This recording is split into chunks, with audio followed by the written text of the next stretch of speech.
plaintiff, Michael Spencer, is married to the defendant, and he claims their wedding day was great, but it soon turned into a nightmare. Michael claims after their reception, the defendant and her family physically assaulted him, and he ended up in the hospital, so he's suing. Defendant Sierra Vaughn Spencer says from the time she and Michael first started dating, there was always a lot of drama from other women. On the night of their wedding, Sierra admits Michael was attacked, but she insists she only slapped him one time. All rise. This court is now in session. The Honorable Judge Greg Mathis presiding. You may now be seated. Start with you. Okay, Sierra and I met in 7th grade. We went to high school together. We've known each other for about 15 or 16 years.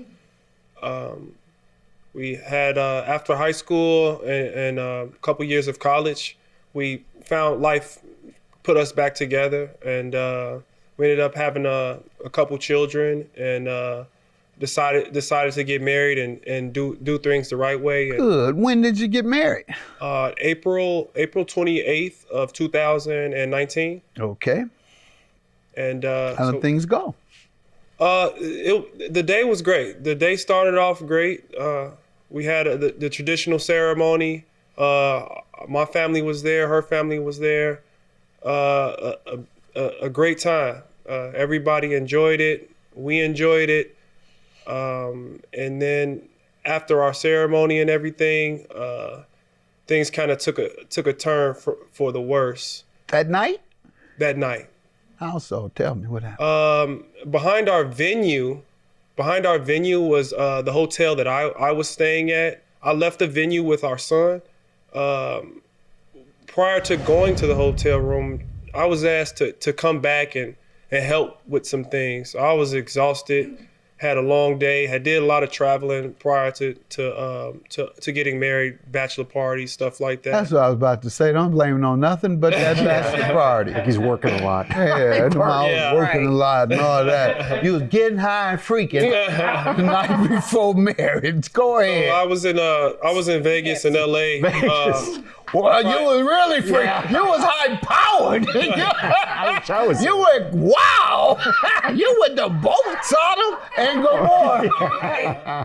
I took a nice little trip. It was supposed to be a 3-day trip that turned into a week. Because he missed his flight. He couldn't wake up after the third day. My flight was canceled, Your Honor. I know everything happened. I know. Ma'am, he couldn't wake up after 3 days. Don't hold it. He had to take enough with the stuff he was doing in that 3-day period. He needed another 3 to rest. So then you may understand why this story transpires into what he did. So the night of his bachelor party or later? Well, the night of the wedding. Oh. Yes. Oh, okay. Now, you should have been done the night of the wedding. I hope it didn't have anything to do with that. Right. Yes, sir. Let me hear you continue. So, like you said, I was done. I came back to Chicago, got everything together, went to the venue. We had our wedding. Everything was beautiful. I left with our son to the hotel room, and I never made it back to gather any items or anything that, she instructed me to do. I fell asleep. So I had a weird experience at my wedding, so I'm just smiling. I ain't saying nothing. And it's because probably the night before. This is Go ahead. So as I was asleep, I remember being awakened abruptly. There was she woke me up like slapping me in my face. So she woke me up, slapped in my face. I woke up startled. This is like the night after the reception. This is 1 in the morning, the day after, this same night or the morning of the reception. I wasn't slapping Kim. I slapped you once. Well, not saying that I that's don't think okay. Linda slapped me, but she shook me for like 5 minutes. Wake up! This is our wedding night. Go ahead. You were dragging. I know I was. But I didn't do the same things he did. He went wow. I didn't quite go that wow. I was woke up and I was startled. I didn't know what I sleep kind of hard. So when she woke me up, I was trying to figure out what was going on. So I grabbed her and stopped her from slapping me, and we had an argument. She rushed out the room. The door was closed behind her. Next thing I knew, You told me to get out the room. You told me to leave. I asked her to leave. Good. There was banging to the door. I assumed that it was my wife coming back to the room. It turned out to be one of her sisters. All right, let me get some background from her, and then we'll get to what happened when the sister came up. Okay, so he was right about, we met each other in middle school, and I really wasn't too interested. I mean, I always thought he was cute. And we were kind of like on and off, like even though we weren't together in high school, he still tried to get with me, even though at the time he was in a relationship and I was in a relationship as well. After I graduated college, we kind of got together. It was like a one conversation thing, and then we were just attached to the hip. Yeah. I didn't. What year was that? This was in 2013. Okay. Yeah, but I didn't understand that with that came a lot of drama from other women, and especially like baby mama drama. I loved him so much that even though I was dealing with that, I never thought to end the relationship. But there were a lot of people around me telling me to end the relationship. Because of his cheating? Because of there were messages, text messages, and everything coming to me saying, that he was being unfaithful to me. From who? From the type of people. Your friends, the people who saw him? People like around us that we knew, baby mama's one psychopath. Well, man, you should expect everything from them. After our ceremony and everything, things kind of took a turn for the worse. That night? That night. Also, tell me. Plaintiff Michael Spencer is married to the defendant, and he claims on their wedding night, she and her family members assaulted Michael, and he ended up in the hospital. I'm going to discount that totally, baby mamas. So far I haven't heard anybody that sent you text. Well, I mean, this was like stuff that was happening. I saw stuff in his phone. Who sent you the text?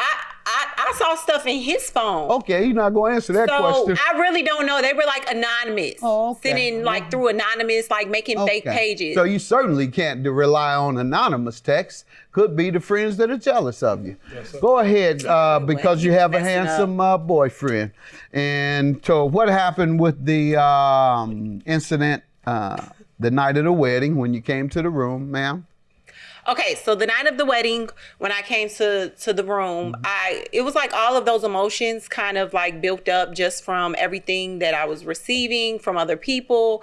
And I was just upset with him. Like, we got up to that point and I thought that a lot of the whole marriage, everything, like, is this even real? That's what I was asking myself. Like, what part?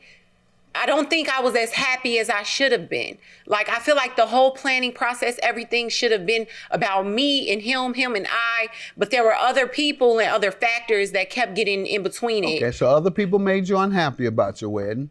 Right. Mm-hmm. So, when I noticed that he wasn't there to like help assist me with getting everything, cleaning up the venue and everything, I'm like, he was supposed to come back. I was just kind of overwhelmed, and I had You all rented a place where you had to clean up yourself? That's what I said. Well, we did it, but we had stuff that we bought there that we had to take back with us. Well, that's not cleaning up. I mean, you giving up. I needed assistance. You keep telling me things that are not making sense, so I don't know how you can expect me to believe you. Go ahead, sir. Okay. So what happened when she's told me she was unhappy and angry. Yeah. She's admitted to that. Go ahead, that night. She slapped me out of my sleep. I asked her to leave the room. Then I heard knocking at the door. So I was assuming that, maybe she sobered up a little bit. And and was coming back so we can just continue our night together. But it turned out to be one of her sisters. I asked her sister to leave the room several times. She was very intoxicated, by the way. And just her sister? Her sister. Mm-hmm. And I reached out to her to put my hand on her shoulder to kind of give her some comfort as I explained that I wanted her to leave the room. Comfort. And you can call it whatever you want. And I was struck. So I was struck By the sister. By the sister. So I stopped her from swinging at me, and then I felt somebody on my back, and that was Sierra. Sierra was on my back, and her sister was in front of me. I don't know what was going through her mind at the time. So I brought her sister in front of me, and I held them both down. And then there was a gentleman in the room also. He began to he put me in a chokehold, So he was choking me as I was stopping them from attacking me, and he was pulling back at me, pulled me back away from them. I had to let them go. They scrambled off to deal with him choking me, which is the reason I was eventually hospitalized. You were hospitalized? Yeah, I was hospitalized. What age? What happened to you? As the gentleman was strangling me, there was air that escaped my esophagus that was on my chest, so I had pressure on my chest. So I was rushed. I went to Christ Medical, where I was put under and put an endoscope down my throat to see if I had any hole. And thank God that I didn't. And yeah, they gave you anesthesia and pain control. Yeah, I was in the hospital for 4 days. And they don't give that just Prior because you walked in the door and what you said. Correct. They observed something. Correct. So after that, her sister ran off, and I was standing on her dress. So when she took out whose dress? Her sister's dress. Mm-hmm. When her sister took off, her dress ripped. I heard it rip. Long tearing of material sound. And she left the room. As she left the room, I turned around and confronted the gentleman that was choking me. And I'm like, hey, man, you know, everybody's intoxicated. You choking me. I'm trying to defend myself. So I'm telling him that. He's going off. And then I look in the corner of the room, and there's another man rushing the room. So he attacked me. I was fighting him, and the gentleman again put me in a chokehold as I defended myself. I reached out to her to put my hand on her shoulder to kind of give her some comfort as I explained that I wanted her to leave the room. Comfort. And you can call it whatever you want. And I was struck. So I was struck by the sister. By the sister. Plaintiff Michael Spencer is married to the defendant, and he claims on their wedding night, she and her family members assaulted Michael, and he ended up in the hospital. Yeah, why don't you tell me what happened? What you had to do with it. Okay, so I really can't deny, everything that occurred. I did not know that my sister was going to come into the hotel room. I don't even. Back? No, I didn't. All right. Did you ever get on his back? I was trying to hold him back because they were kind of. You did come back. I thought you had left. Kind of like I did. I thought you had left. I did. So you had to come back to hold him back. Why do you keep lying? No, I asked you. No, I was very clear. Did you come back? No. That's when I asked, did you jump on his back? Yes. Yes. Well, you can only jump on his back. I said, did you leave? Yeah, I left. Then I jumped on his back. You can only jump on a person's back that you left if you come back. Right. All right. So, yes, I did come back. That's enough, ma'am, for that. We got that. Okay. So tell me, after you were on his back and the others jumped on him. So why don't you think you should pay for the pain and suffering that you contributed to on his back? Well, he did that. Well, because I feel like he owes me for a lot of pain and suffering as well. For what? I may not be telling the full capacity of the story, but I definitely feel all I need to know is that you assaulted him. Yeah, at that point, yes, you're right. Okay. Mm-hmm. What else you want me to know?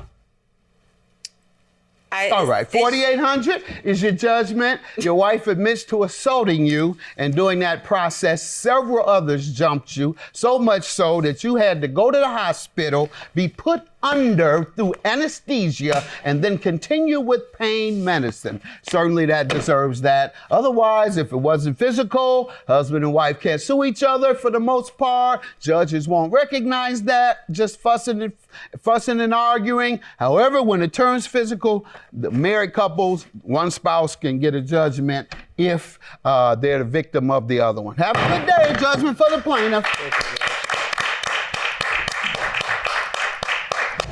It's never good to act out of emotion, and it's never okay to deal with things under the influence, and that I love you unconditionally.